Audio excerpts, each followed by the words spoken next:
Cara, você tá meio paradão hoje. Parece que você tá, sei lá, apaixonado. Pode ser. Qual que é o nome dela? Começa com a letra A. É que eu tava vendo umas fotos aqui. Você não tem coragem de mostrar nesse vídeo. Pode? Deve, cara. Isso aí vai dar uma Mas maior e audiência. se as pessoas no canal? conhecerem a pessoa depois? Com certeza conhecem, porque ela vive aparecendo aqui nos vídeos vira e mexe quando você É verdade. filma a sua casa. Pessoal,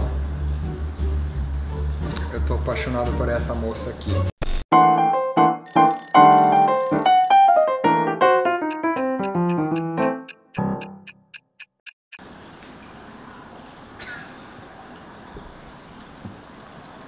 Então fala o nome dela, apresenta pro pessoal.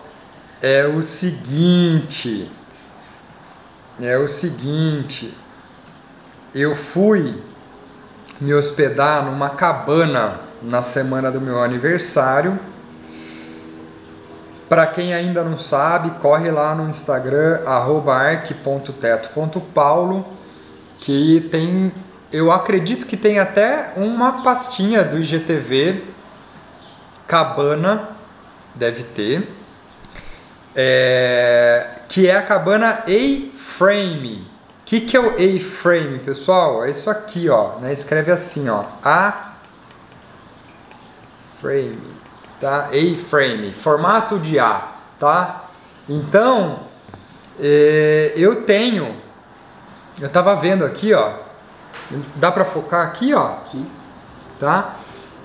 Isso data de, pera lá, é de junho de 2020, quando eu comecei a planejar a minha cabana. Aqui são as medidas iniciais: 60 graus de inclinação, 7,30 metros de altura, enfim, né? Aqui, varanda, dormitório, espaço vazio, não sei o que. Eu comecei a fazer uns projetos de cabana em formato de A, que é o A-Frame, e construí uma cabana na minha casa no ano de 2020.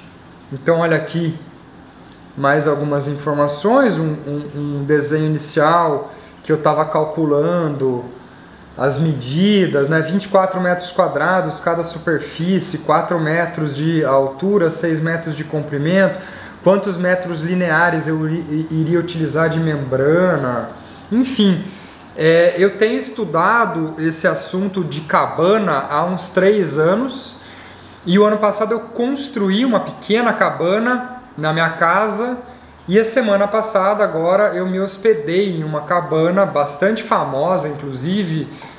É um lugar que tem 5 cabanas, todas elas com designs diferentes, e para experienciar mesmo, vivenciar como é que é ficar nesse tipo de lugar, porque eu estou recebendo cada vez mais encomendas de projeto. A gente já tem 2 casas em formato de A, e entreguei agora o projeto de um chalé em Tiradentes, Minas Gerais, e a gente está com pelo menos 5 demandas de projeto de chalés e cabanas, e algumas inclusive em A-Frame, né?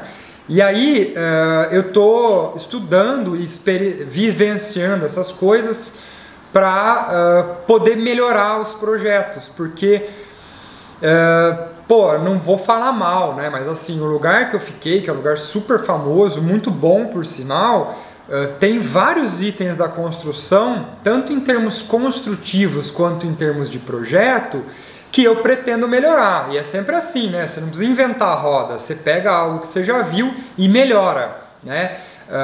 E aí, para os meus projetos, algumas coisas que eu percebi que não funcionavam nessa cabana que eu me hospedei são fatores fundamentais para o tipo de arquitetura que eu faço, que é arquitetura sustentável. Então, por exemplo, a cabana, né? Veja bem, você tem aqui a cabana, ela no seu formato, ela tem parede e teto são a mesma coisa, porque o telhado chega até o chão, né? Então parede e teto é a mesma coisa.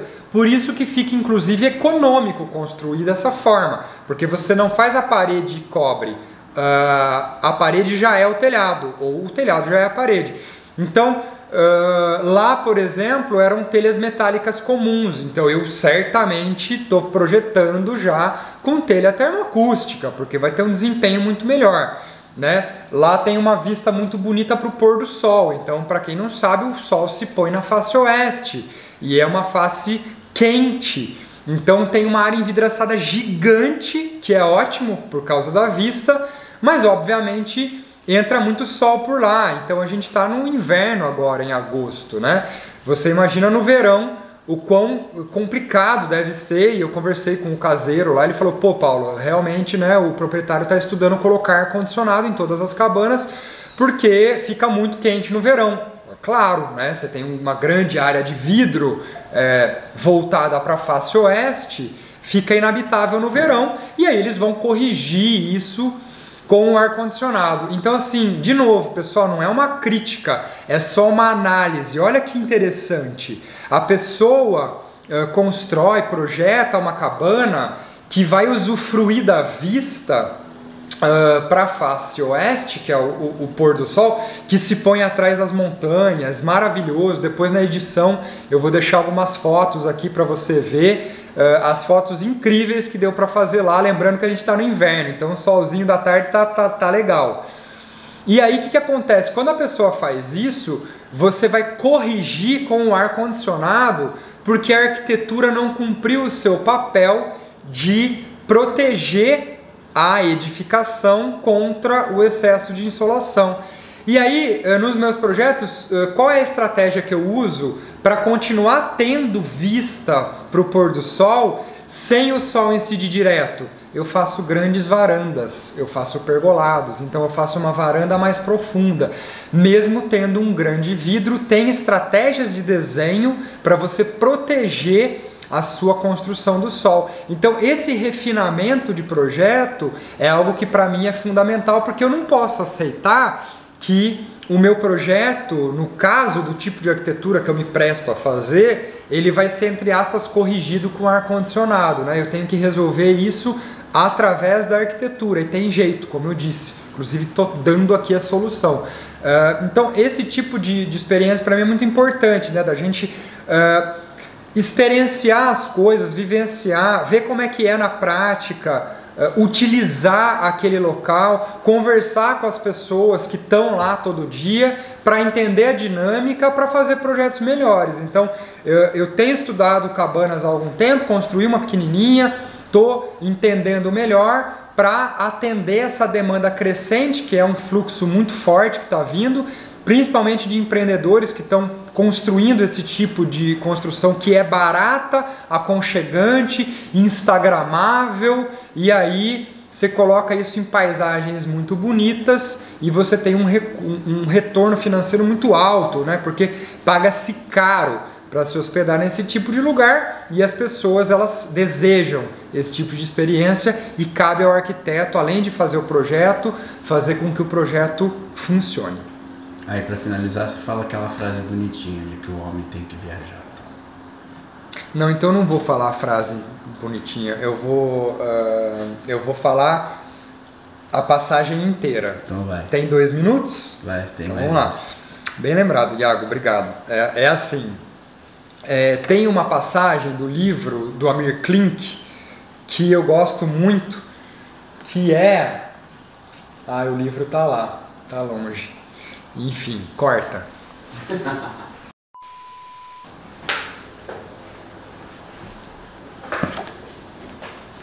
Focou? Voltei. Esse livrinho aqui, pessoal, Mar Sem Fim, do Amir Klink, tá? Tem uma passagem aqui, eu já conhecia essa passagem, porque uma vez eu assisti uma palestra do Amir Klink, que ele leu esse trecho, e poxa, eu carrego isso para a vida, sabe? E eu principalmente tive certeza do quão isso é importante quando eu tive a oportunidade de morar fora. Eu fiz um ano de intercâmbio na França, estudei o último ano da faculdade de arquitetura lá. Que inclusive vai ter vídeo sobre isso. Ah, uma pessoa pediu. É verdade, uma pessoa pediu para falar do intercâmbio, a gente vai fazer um vídeo sim. E foi lá que eu vi o quão importante é você vivenciar os lugares para que você tenha condição de opinar sobre as coisas. No meu caso, eu quis vivenciar experiências de me hospedar em cabanas, porque eu projeto cabanas, né? E aí o Amir Klink tem uma passagem que é muito bonita e muito profunda, que é a seguinte. Ele diz: um homem precisa viajar por sua conta e não por imagens, histórias, livros ou TV. Precisa viajar por si, com seus olhos e pés, para entender o que é seu. Para um dia plantar as suas próprias árvores e dar-lhes valor. Conhecer o frio para desfrutar do calor. E o oposto. Sentir a distância e o desabrigo para estar bem sob o próprio teto. Um homem precisa viajar para lugares que não conhece, para quebrar essa arrogância que nos faz ver o mundo como imaginamos e não simplesmente como é ou pode ser. O que nos faz professores e doutores do que não vimos, quando deveríamos ser alunos e simplesmente ir ver. Então, essa passagem, ela é muito relevante no sentido de que é um sacode, né, para você falar, poxa, se você não teve experiências, você não conhece as coisas. Então, para você valorizar o frio, você tem que conhecer o calor e o oposto, né? Plantar as suas árvores e dar-lhes valor. Esse tipo de vivência, que nada mais é do que a vida no seu sentido mais amplo, né? Que é você vivenciar as coisas. Isso para mim é muito, muito importante.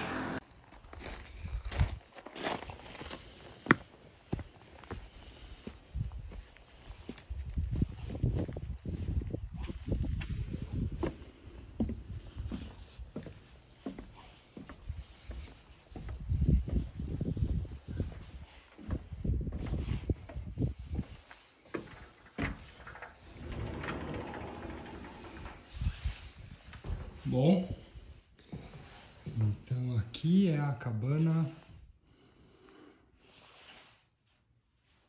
do Nomads Place em São Bento do Sapucaí.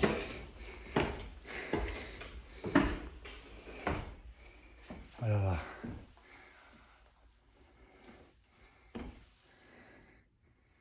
Uma cabana do tipo A-frame e ela mede 6,5 metros de altura, 6 de largura, 8 de comprimento. E eu vim aqui, essa escadinha é mortal. Escadinha complicada, mas suficiente aí pra proposta, né? A gente tem um belo banheiro. Banheiro com 2 chuveiros, né? E essa vista aqui, ó, pro deck. Uma cozinha confortável, suficiente.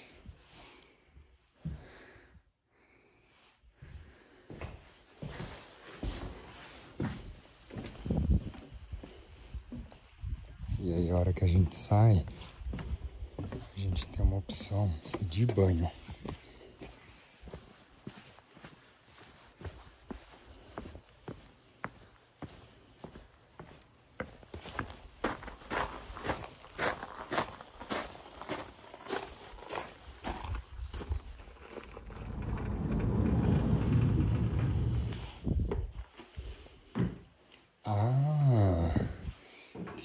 Acesso por dentro e eu dei a volta.